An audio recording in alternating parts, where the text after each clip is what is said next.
Okay, so today we have a very special guest on the Bali Business Review, and I'll let her introduce herself. But the record of our guest is incredible. She's helped so many property owners all throughout Bali achieve legal clarity and success through her management of understanding the law.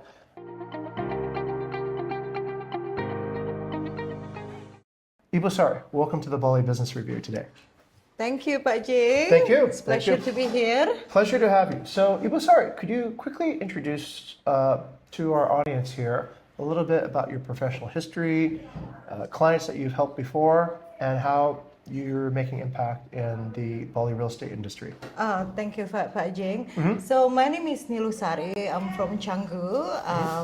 I have a law firm called Malaikat Hukum, Angel of Justice in Canggu. We have also branches in Jakarta and Jogja. Excellent. So, law and property has been like my blood and flesh, really. I don't know what you say that because my late father was an architect. Okay. My mom is a law professor. Oh wow! So I have seen the life cycle of Bali since still the rice field to now, and then how we should actually guard ourselves, but not also to the law, and also the design, the integrity of the island, also fair and just to everyone to come. So I'm quite excited to talk about the law and also property tonight. Okay. Well, this sounds really good. It sounds like, Ibu Sari, you have local experience. You also have a background that's deeply rooted in Balinese culture and heritage. Yeah. And your parents and your background also seem to support your arrival to the property marketplace. Yeah. Roughly speaking, do you have an estimate of how many property owners you've helped in your career so far in terms of getting them to understand the law better? Maybe in hundreds, I cannot say, Hundreds, directly or indirectly, yeah. Okay, correct. And how many years of experience have you had practicing law here in Bali? For a year, or practice is 3 years, but if combined partners, probably some decades, yes. Wow, okay. Yeah, because our founder, Prof. Retno, is one of the law professor at the local universities. He's majoring company law. Okay, fantastic, fantastic. Okay, so at Bali Business Review, we bring experts to the program, people who actually have knowledge and backgrounds that are expert backgrounds. Ibu Sari has a lineage of, let's say, correct knowledge and academic rigor. So we're going to be asking her some questions about the law. So if everybody would let me begin, I'll go into some of the topics, okay? Thank you. Ibu Sari, how do you feel right now? Nervous. I'm looking forward to sitting next to you, but at the same time,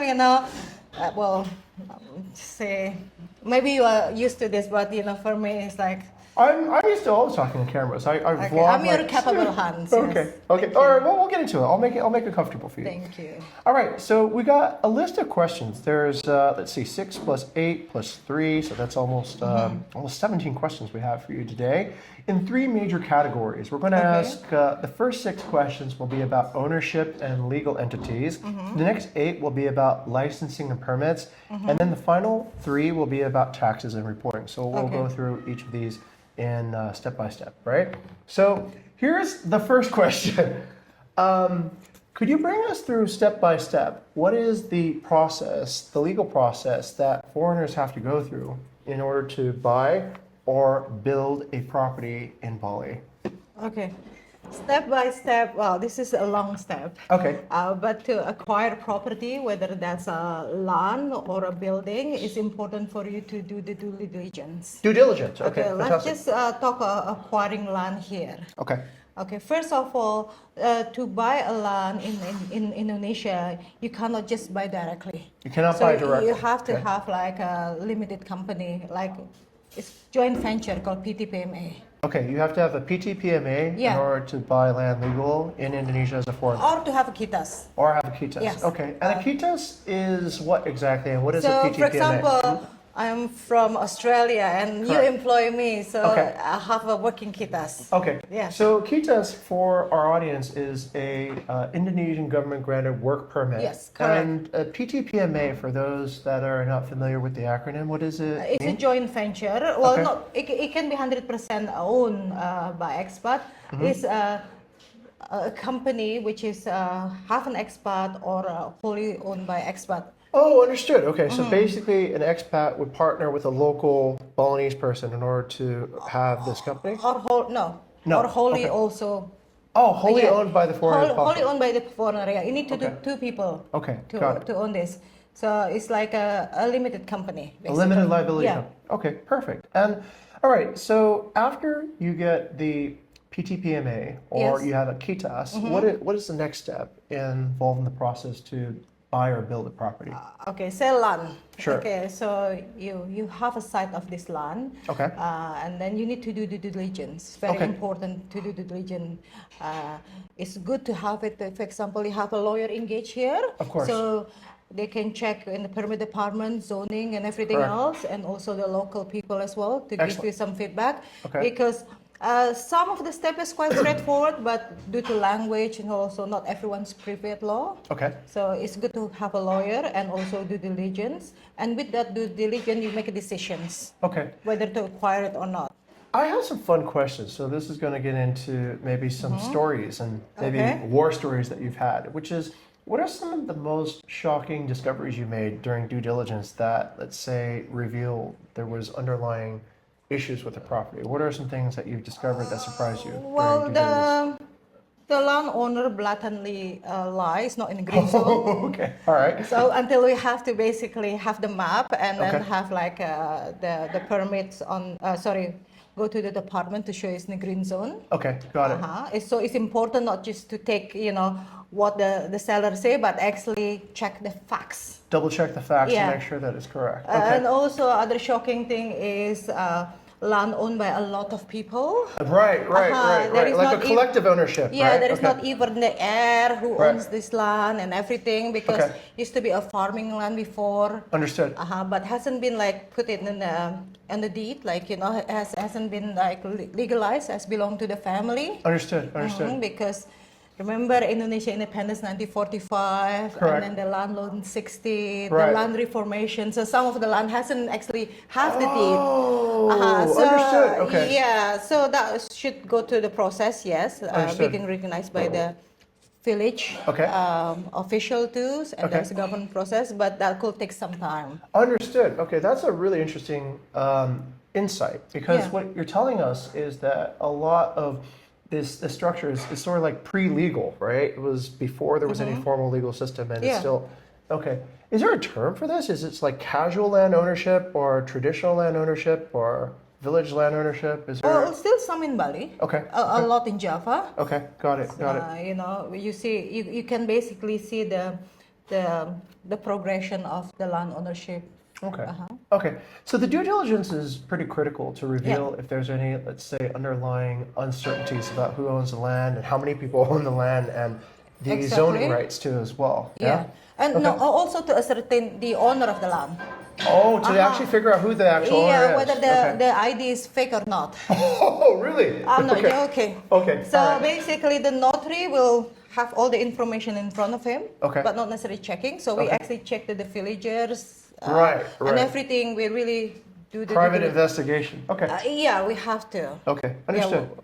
Our due diligence is quite thorough. I understand. Yeah. I understand. So this is exactly why we bring the audience to Bali Business Review because we do the business intelligence due diligence and you do the legal due diligence. And also cultural understanding. Tell us more about that. What do you mean? So, for example, someone like buy a land in certain Banjar. Okay.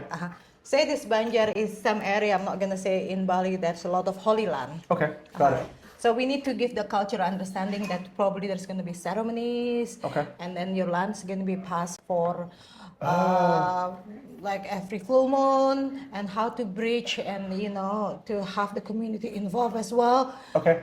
Because when buying property in Bali, it's important to actually engage with the local community. Of Then course. you'll be a winner. Of course. I think that is another cultural insight that if you don't integrate well into the communities, you might find that all of a sudden maybe the road gets blocked or other things start kind of emerging into obstructing maybe the process later on. No. Bali's No? people is quite nice. If Okay. we engage, Okay, good. we are nice. Okay, very good. If we communicate properly, engage properly, have a understanding, Okay. then we can have like a good relationship. Definitely. And make sure it's like everything in the open, how to negotiate that. That we help our client too. So that's really make a difference within our law firm. I'm being biased here. I get it. I think the soft skills in terms of how they Indeed. actually create community harmony and also the harmony and integration is Yeah, super because from the West they'll say like, okay, Sari, I'll, put a lawsuit and everything. Well, I cannot put a lawsuit for a banjar. You see, important. Can't sue the banjar. for a cockerel. So I have to stop the cockerel. How can I have lawsuit for that? What's a cockerel? The chicken that like. Oh, yeah, got it, yeah. We have a lot the of roosters, chicken problem. Rooster. Yeah, We have a yeah. lot of rooster cases. Okay. No, we do too. We do too in the property management business. We get quite a lot of complaints about noise and what's happening in the area. Now let's go on to our next question here, which is these terms. There's Hak Milik, Hak Pakai, Hak Sewa, and HGB, which means Hak Guna Bangunan, or as the Australians would say, HGB. Okay. Yeah. So, Ibu, start. Could you take us through what each of these terms actually mean? Certainly. So this is Hak Milik. Hak Milik is like a freehold. It can be owned only by Indonesian. Correct. Okay, freehold Freehold only only by Indonesian. This is forever, and then can be buy and sold to Indonesian or to foreigner. Understood. Okay. So Hak Pakai, if you have kitas or kitab. Okay. So you can have this. This is Let's clarify. Kitas is a work permit. What's a kitab mean? kitab is a permanent permit. When you have your kitas for 5 years and the 6 year, you can apply that. Okay, so it's a long-term residency permit then. Correct, in that yeah, case. not Okay, every got year. it. So, Okay, perfect. So Hak Pakai, you can have one Hak Pakai if you have kitas or visas. Okay, got it. Kitas or kitab. Okay, So got it. use that. Okay, got it. Because having Hak Pakai is as good as having freehold. Could be up to 80 years. Oh, I see. Okay, so within, let's say, the terms of a normal life, it's okay. Understood. Yeah. Okay. So you use that allowances. In Bali, minimum is 5 billion. Okay. You maybe you could clarify what that means. What does that mean? 5 billion for a Hak Pakai? Is that the The cost? price. Okay. The price of, for example, want to buy this house, minimum for Hak Pakai is 5 billion. Oh, you have to enter the market at least at 5 billion. Correct. In order to use a Hak Pakai. Yes. Okay, got it. So basically, we cannot use a Hak Pakai to buy. Oh, is the spirit of the law to stop foreigners from buying homes that Indonesians would buy? So they need to buy investment properties instead of like buying up people's homes and like jump Exactly. Okay. But in Bali, it's 5 billion. In certain part of province, 2 billion. And I see. Other, Okay. Yeah, So you it need helps. to check, yeah. Oh, that's why. Okay, interesting. Very interesting. Okay, and then let's go to the next one. Hak Sewa. Can we go to HGB first? Yes. Let's go to HGB. HGB is Hak Guna Bangunan. Yes. So please. So HGB is when you have PTPMA. Okay. Back to the joint venture company, right? Yes. Okay. No, not correct. joint venture, like wholly, Holding company. like fully owned by expat as well, or Okay. mixed. Yeah. Okay, got it. Fully owned PT PMA by the expat. Yeah. Okay, go ahead. So if you have PTPMA, then you're entitled to HGB. Okay, perfect. So the HGB, there's no minimum requirement. So for example, you have HGB and you have PTPMA, you want to buy this, 10 of them, you can buy 10 of them. Like Interesting. this. Okay, Or got hotel, villa, make sure your PTPMA have the classification for that. Okay, understood. That's very, very helpful. And then we'll go to the last one, Hak Sewa. Hak Sewa is leasehold. Okay. It's basically renew every 25 years between between renter and landlord. I see. But Okay. with this, you get a deed, but this is not registered in the government, so it's a private. Oh, got it. Okay, got it. I will suggest honestly, if you have PTPMA, get HGB to HGB. all the property because there is no minimum. I see. Okay. With this, only one. Okay. But this is as good as owning a property. Okay. If I could take the board back, Ibu, I would like to just clarify. Okay, so this Hak Pakai is good for a single unit of property ownership starting at 5 billion rupiahs, correct? If you have kitas or kitab. Okay, correct. And then this one you can own, HGB, you can own up to 10 properties, right? Or even unlimited. Even more. Unlimited. Yeah. Okay, got it. And then, as a company on it. okay, got it. And then hak sewa is not deeded, is not registered with the government. It's just a kind of a contract. It's an informal contract, right? Yes. Okay, got it. Okay, so basically, hak sewa is probably the least legally enforceable or strong one, and the other ones have more rigor. Is that a good way to interpret it? Well, correct, but depending if you're investor, what you're looking for here. I see. I see. Whether Okay. you want to, not every property is actually has HGB or Hak Pakai, maybe Hak Sewa, Okay. leasehold. Okay. So how quick you want to break even? I see.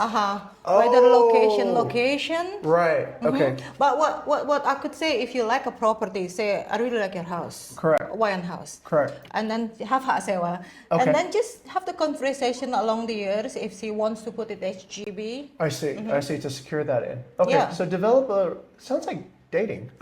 Okay. You date and then you get married. Well, no, you do need to maintain a good relationship with the landlord anyway. Of course, we have a case, I'm not going to be specific, but Sure. because they don't maintain a good relationship with the local, the landlord, and course. after they rent it for 20 something years, they want to extend. Right. They say no. But next Phil, have a good relationship with the landlord. When they extend, yes. I think that's the magic in Bali. There's a lot actually that is very interpersonal in terms of how things are done, and that needs to be allied with also the legal process too as well. Yes, because we have this notion called our law is more like it's called musyawarah mufakat as well. Oh, you're gonna have to slow down. Okay, you're gonna have to say that again because I think that's a really good term. Sorry, I'm gonna keep saying. So like we have the 5 principles of we call Pancasila. Okay. So number 4 is called musyawarah mufakat. Okay. So we try to have agreements and like before we solve everything. Harmony. Harmony, Okay. exactly. Thank you, Jane. Perfect. I'm good at finding the right words sometimes. Okay, so now let's go back to this particular board again because I understand that for let's say Hak Milik, people have been talking about using a nominee system for a while. What's your opinion about a nominee, and is a nominee a advisable way to own property in Indonesia? Well, it is illegal to have It's illegal. nominee deeds. Okay. However, nominee is sometimes used for certain occasions. Okay. For example, like Gili at the moment. Okay. In Gili at the moment, it's stopped. The government put like a moratorium on the SGB and everything. Oh, I see. Okay, so on the Gillies in Lombok, there's no more HGBs. Oh no, the government put moratorium. Moratorium. Okay, got it.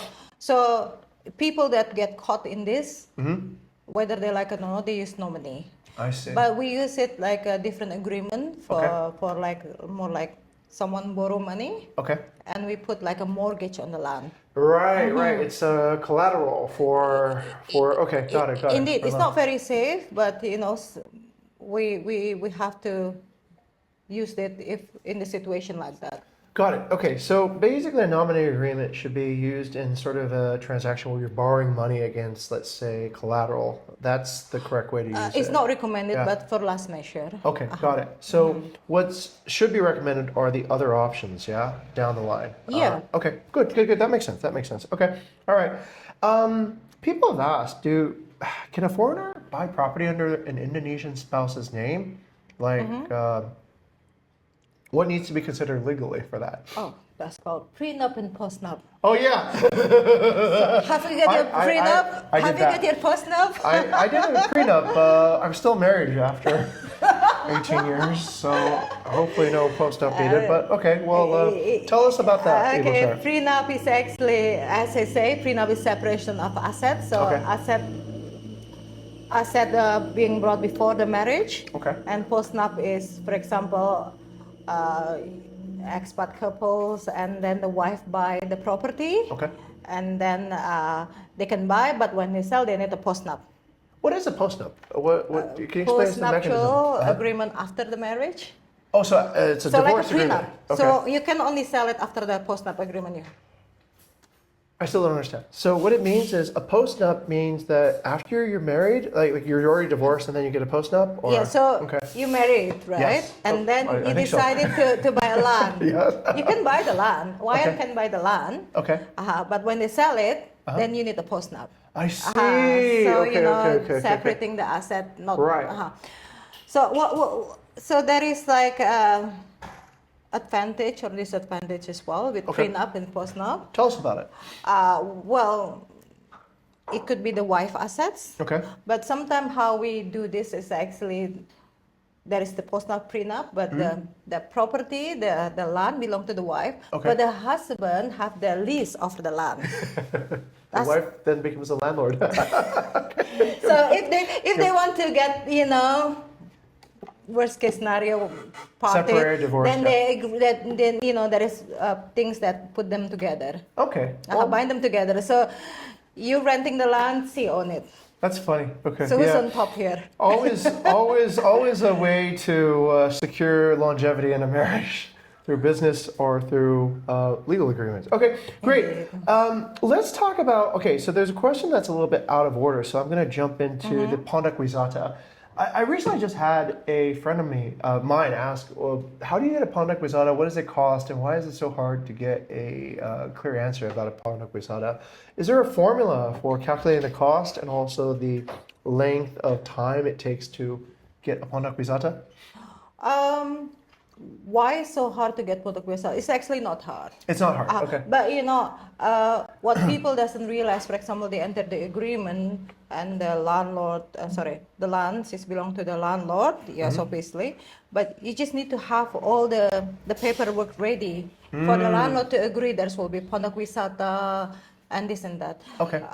So to process a Pondak Wisata has to be by Indonesian. Right. Pondak Wisata is for local. Got it. For small businesses. Okay, got it. So the Pondak Wisata, only the Indonesian that can actually. All right. We're going to return to this discussion about Pondak Wisata. So Ibu Sari was talking about the idea of how you need a local. Only locals can get access to a Pondak Wisata. Yeah. Can you tell us a little bit about this and what that means in terms of, what does that mean then? So, for example, you lease the land, then the landlord is the one who's get the Pondak Wisata license. Oh, seriously? Okay, got Yes. it. Okay, okay, understood. So, but this need to be structured at the early stage when you do the agreement too. So not like later on, like you're chasing the landlord and everything. Right. Okay, understood. Okay, so if you're doing hagebe, Hak Pakai. No, not hagebe, right? Yeah, leasing. Okay. Okay. Well, I need to get educated too as well. So, okay, Hak Pakai and Hak Sewa, you would apply a Pondak Wisata, correct? If your PT is gonna apply. Yeah. Okay, got it. And then your landlord would be the holder of the Pondak Wisata. If you correct? lease the land. If you lease the land, okay. But you can't own the land if you're a foreigner. Well, you can. You can? Oh, foreigner with kitas or with. Oh, of course you need kids. Okay. Once again. Okay, all right. You're right. You can have a lease. Okay. If you have no kitas, you can have a lease and reside in. Use the property for your own benefits. Okay. Perfect. But if you lease it, then it's for business. I see. Okay, understood. Which I think one of the question is going that way. It's definitely going that way. Okay, so we covered the Pondak Wisata. So I see. What you're telling us is essentially the benefit of the Pondak Wisata goes to the landlord. So it's good to have a discussion with your landlord since they're going to be getting it. And part of the deal too. Right. Okay. Is there a typical sort of share in which, let's say, I, as a foreigner who is leasing land from an Indonesian landlord, should split the Pondak Wisata cost that's normal in Bali? I think it's depending on the Each case, agreement, yeah. Okay. Who's supposed to be paying what, yeah. Okay, all right. Okay. No kind of average that you've seen in terms to they do 50-50, 60-80, or 60-40, or... Mostly just to get it done. The land, the one that is urgent. We'll get it done. Okay. Precisely. Okay. It's just that. Okay, so we're talking about what the variables are for the cost of Pondak Wisata and Ibu Sari. Well, it's hard to say because there is so many factors to it. Okay. So if you ask me whether how much, because there is a factor of the zoning as well, the locations. Okay. And if there is any unpaid taxes I too. see. Okay. So it will be accumulated in that. Okay, and so this process would probably be part of the discovery during due diligence too, as well. Yeah. Mm-hmm. Okay, great, Yeah. great. Okay, so we've covered the Ponto Wisata, and let's talk about the IMB and the SLF. Let's kind of translate those terms for people who are not familiar. IMB is no longer used. Am I correct? Correct. Yes. Okay. It's no longer used, so it's now is PBG and SLF. Okay, let's translate what IMB used to stand for. So IMB stands for? Izin mendirikan bangunan. All right, so that means building permit, correct? Correct. Yes. Okay, and the traditional IMB is now replaced with the BPG. What is PBG. Sorry. Yeah. PBG. PBG. Okay, so we have the successors to the IMB now, which was the old building permit. They're the PBG and the SLF. And so, Ibu Sari, what does the PBG mean? PBG is persetujuan bangunan gedung. So you need to have this before you build. Okay, so what does that mean in English? Persetujuan bangunan gedung. It'd be an agreement to build a building, right? Yeah, exactly. Okay. Basically like a building permit. So before you build it, it's not in the green zone, and also you have all the requirements. You can build it there. So you need to have PBG before building. Okay, so the PBG is essential before building. Okay, let's go to the SLF. What does the SLF stand for? So SLF is certificate layak functions. Basically, a certificate that the building is sound. I see. So building quality. Okay, so like structural quality inspection. Okay. Yeah. So for example, the building is moldy, it's not straight. We do have the occasion like they will want it to be rectified before you have the SLF. Okay, understood. Understood. Okay. It is important to have this because it's for public safety. I Family, see. semi, everything. Okay. I think it's just don't skip it really. Understood. And may I ask, why did the old building permit, why did the IMB expire and these new agreements take place to replace the old IMB permit? Actually, this is neutral really. This is before building and after building. Okay. Okay. All So right. there is like check and balance after that. Yeah. Was the old IMB system not so thorough, or was that like the problem? Well, the old NCMB system that I know of, you have the number, you put in number, and if any major like construction, then you have the. So this is what the government want to. Got it. Okay. Make sure Understood. like the building is sound. Cost approximately for these objects? I cannot give you a cost because depending on the size and also the architecture drawing. Oh, okay. And So how many- size and the design that The you're design planning. as well, yeah. Okay. Zoning as well, probably as well, yeah? Yeah, there's a lot. We cannot give you a ballpark, yeah. Okay. All right. The questions the audience would like to know, is there any way to avoid overpaying for these particular items, or are these standardized prices? Well, yeah, you can. So to avoid being overcharged, there will always government bill. Okay. So pay attention of those government bill. Right. And That's for then- receipts, basically. Yeah. Okay, got it. And Okay. then it's up to you really how much you think the consultant will charge you. Okay. Whether double or like a quarter of that. Okay, The got it. quality of the work.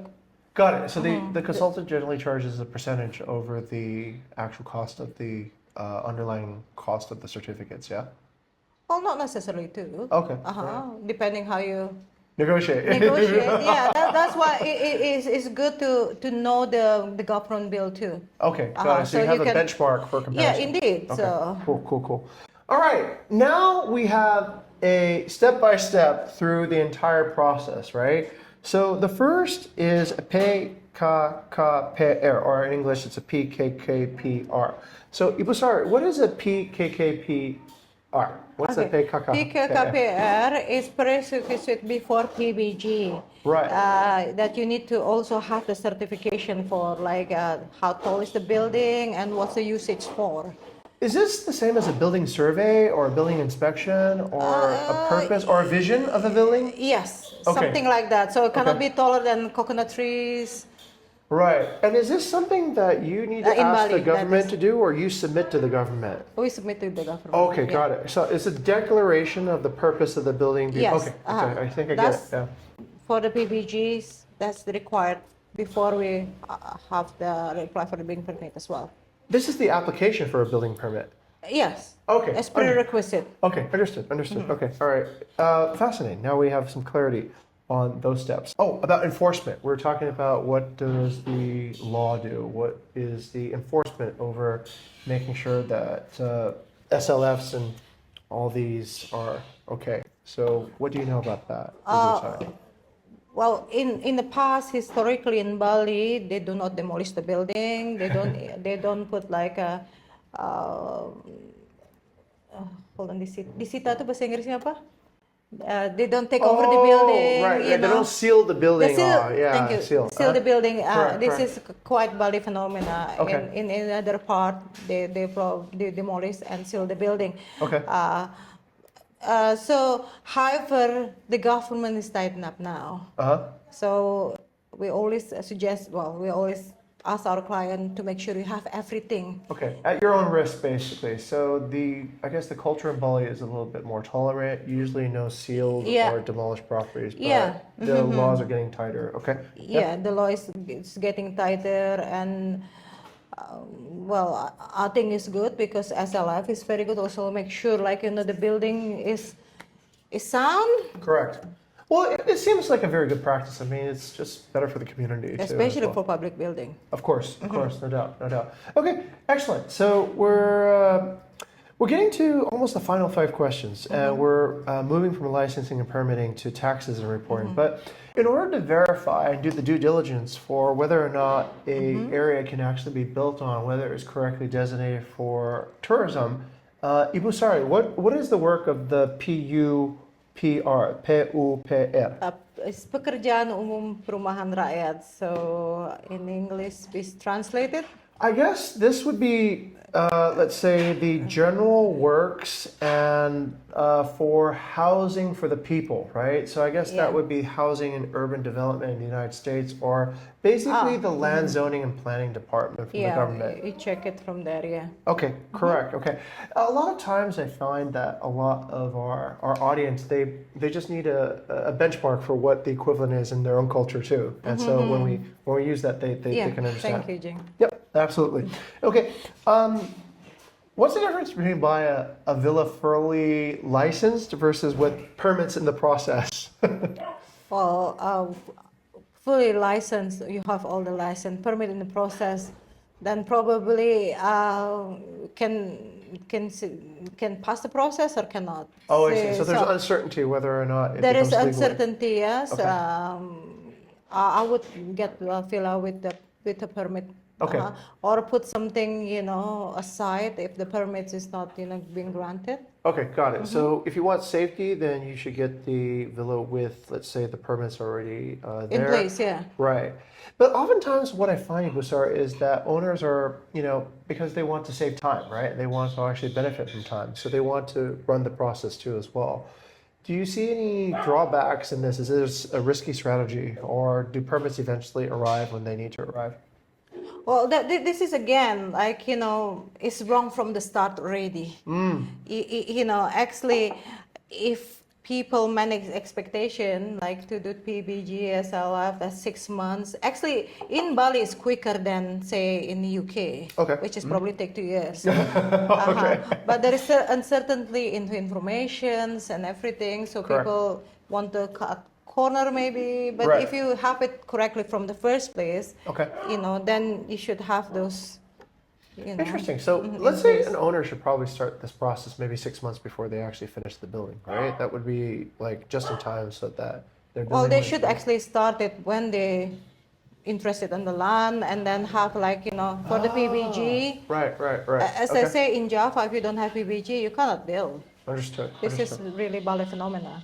Got it. So Bali is a bit more tolerant for these, let's say, things that happen on the building permit. Well, I really hope it stops, because... Tell us about that.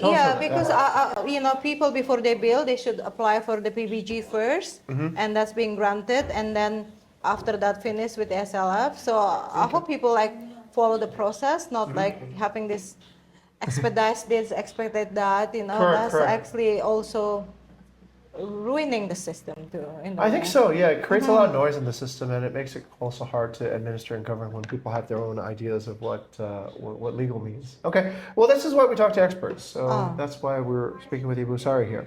Okay, so let's talk about this. This is the MPWP. This is a tax ID, and it's necessary in order to pay your taxes in Bali, right? So, Ibu Sari, what can you tell us about paying your taxes for a rental property and how Well, that it pay to pay tax because you get half the price if you have a tax number. Okay, so without this, you would pay double the tax. Correct, yes. Okay, all right, got it. So Because it's a penalty from the government. indeed, Okay, yes. okay, So all right. it pays to pay to have a tax number. Okay, But there is you know, I'm not a tax expert, but there is a lot of ways as well to make sure it's tax optimize. optimized. Yes, Okay. if make it a revenue in the companies and other ways as well. Yes. Correct. Okay, we'll find a tax expert the next time for the Bali Business Review to Indeed. continue. Do you have any recommendations? Well, one of our founders is actually a tax lawyer. Okay, So he's also used to be working in tax authority. He's know everything about tax. So we should invite him next to the show. yes, we Okay, should perfect. invite Pak Putu. Okay, let's do it. Let's do it. All right. Who's responsible for paying the taxes for a rental property? Is it the owner The or owner. the owner? Okay. Yeah, Not the well- property manager. Well, the property manager could be fired, but you still your responsibility to make sure it happens. Understood. Okay. So the owner's responsibility to pay the taxes. Excellent. And what are the penalties to fail to report or pay taxes on time in Indonesia? Well, the penalty could be foreclosure as well. Foreclosure. Okay. Yeah, All right. and then Pretty serious. also your bank frozen. Assets frozen. Oh, asset frozen, yes, Okay. because we have seen it before. Yeah. Okay. All right. I want to avoid that then. All right. Let's say you live in Bali part time. Do you still need to pay Indonesian income tax or rental earnings? Yes, you still do. In terms of what you would pay, in terms of your percentage, how does it work if you're paying Taxes. rental income? Yeah, for tax. Yeah. Well, there is a tier taxes as well, Okay. depending on the income of the property. So if you earn more, you pay more taxes, basically, or more Indeed, percentage. Yes. Yeah. Okay. Okay. That seems pretty recognizable. Well, sometimes also if you're not making a profit as well, then Like during COVID. well, I'm not tax expert, but there is you know it is you know don't write off Indonesia. It's good to do business in Indonesia. Great. We'll talk Just have about Putu a tax to get expert for this, yes. some good tax advice next time. All right. So, all right, we covered. Now we're covering sort of some legally sticky stuff, right? For let's say our contracts and legal protection. Can a long-term lease be canceled by the owner or challenged later? Have you ever heard? It can be cancelled. It can be canceled. Yeah, if there is any breach of the contract, the agreement, Oh, I Yeah. see. Okay, okay. it can be cancelled. So that's why it pays to have HGB or Hak Pakai, Okay, because lease agreement can be cancelled. okay. I did And not also know the that. complication is when you want to pass down to your heir, for example, then Right. there is other party you need to consider as well that could contest. Okay, so So that's it- why HEB and Hak Pakai is stronger than Hak Sewa because those There cannot is be no canceled. landlord, you know. I see. But you know, if you have a good lawyer to Yeah. structure the agreement, then you could be protected. Okay, sounds good.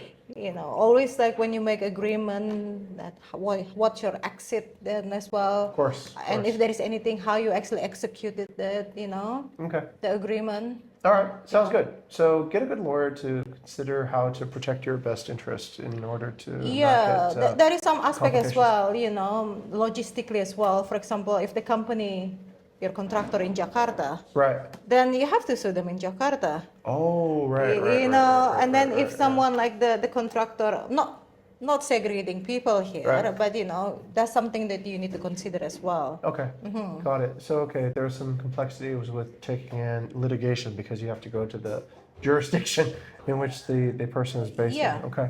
All right.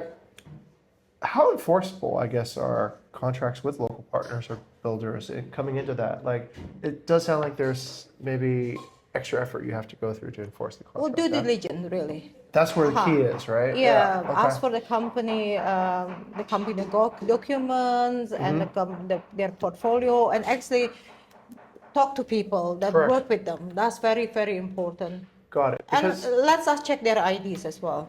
I understood. Yeah. Understood. So what I've been gathering is that to do business smart in an intelligent way in Indonesia, what one should do is do their homework up front, do due Correct. diligence, try to avoid getting into a situation later on where you need to sue people or litigate because Correct, it yeah. probably isn't going to work out well. Okay, so that's just good business principles. I think an ounce of prevention worth a pound of cure. And most cultures. So, all right, don't try to get yourself in a situation where you need to sue anybody or like that, right? It's never, I think, a healthy process. Well, in the event if that happened, then Tell us about it, yeah. you know, it's good to mediate as well. Okay. Because what we see with builders, at the last stage they're running out of money. Right, right. Yeah, so the project stops. Right. So it's actually good to engage them as well, Okay. to make sure it's a big company, or if they're a small company, then make sure your payment stages is what Structured correctly. So structured that, correctly, Okay. and because we see a lot of projects where on the last stage they I can understand abandon that. it, yes, I can understand that. I've seen many of those here in Bali over the past decades. and have the conversation with the contractor as well, because we see some cases where the third party actually involved. doing the deal. Subcontractors, yeah. Yeah, so Okay. because sometimes you want to know what's actually being discussed. Covered. Covered too. Yeah. Okay, we've taken almost an hour, and I think this is a really, really comprehensive exploration of all the major questions and also pathways that a foreigner is going to go through on their journey to acquire property. And Ibu Sari, thank you so much for You're welcome. giving us the historical perspective and also I think the soft context too, as well about how pleasure. things can be done. Do you have any final thoughts or ideas or anything you'd like to share to the audience here before we conclude? When you build in Bali, please not only for yourself, but you also involve the local community. Correct. Give back to the community. Excellent. And we welcome anyone to Bali. I like that. I mean, this is a global planet. Let's respect each other. Is this a good time to talk about Trihita Karana? Oh yes, Trihita Karna is our concept, between human to human and nature. Yes. And to the divine. Yes. Okay. So your responsibilities, make sure you do good, because whatever we do, you cannot cut corner because we'll pay in the next life. Oh wow, karma will catch up with you. Okay, fantastic. I think that's a good place to end. Ibu Sari, thank you so much. Thank you so much, Pak Thank you Jing. so much for sharing your knowledge and wisdom with us. And this is the BBR episode you guys have been waiting for. So if you like what you see here and you want us to continuously engage with actual experts who have the knowledge and depth of experience to be authorities on their subject matters, like, subscribe, comment, and we will keep on producing banger episodes, great episodes that you'll enjoy watching and get good business intelligence. Thank you for watching this episode. Thank you. All right, that's it. Thanks. Success. All right.